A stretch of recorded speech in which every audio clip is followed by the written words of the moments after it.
Here is a large primal cut of beef. This primal cut includes the sirloin and a part of the short loin section. Sirloin is a large primal section between the round and the short loin sections.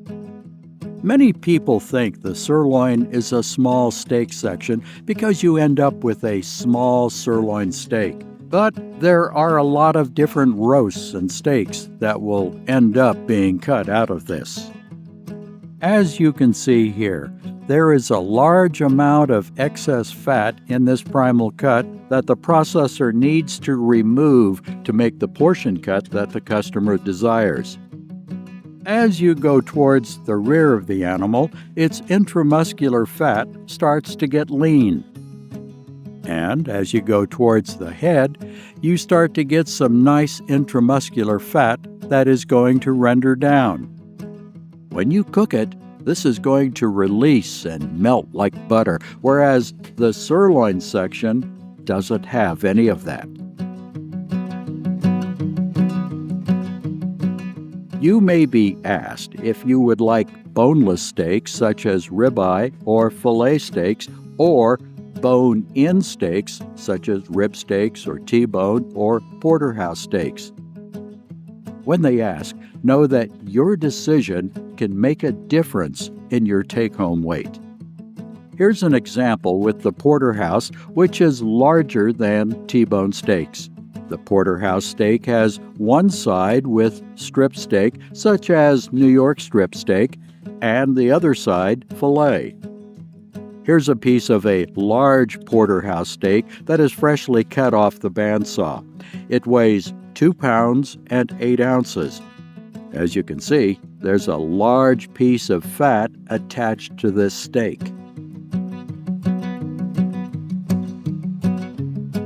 When you carve these steaks from this bone-in steak, you end up with a pretty nice fillet weighing 6 ounces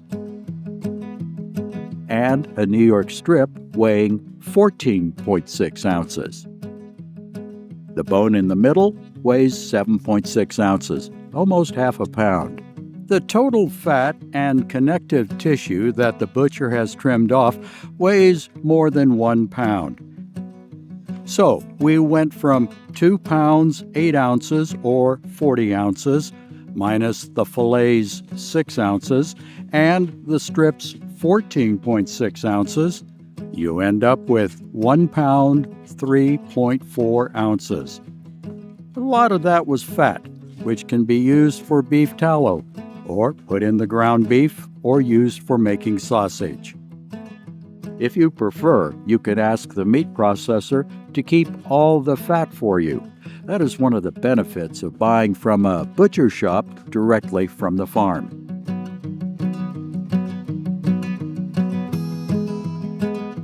We're still looking at the sirloin primal cut. As you can see here, there's a lot of excess fat in this section. You get down here to the lower part, closer to the ground, you can also see there's a large amount of fat with a small section of meat. This is where flank steaks and skirt steaks come from.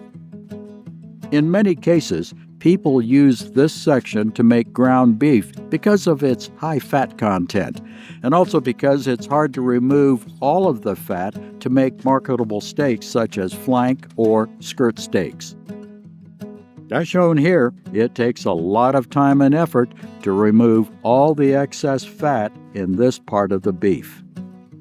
The flavor of the meat here is great because there's all that fat.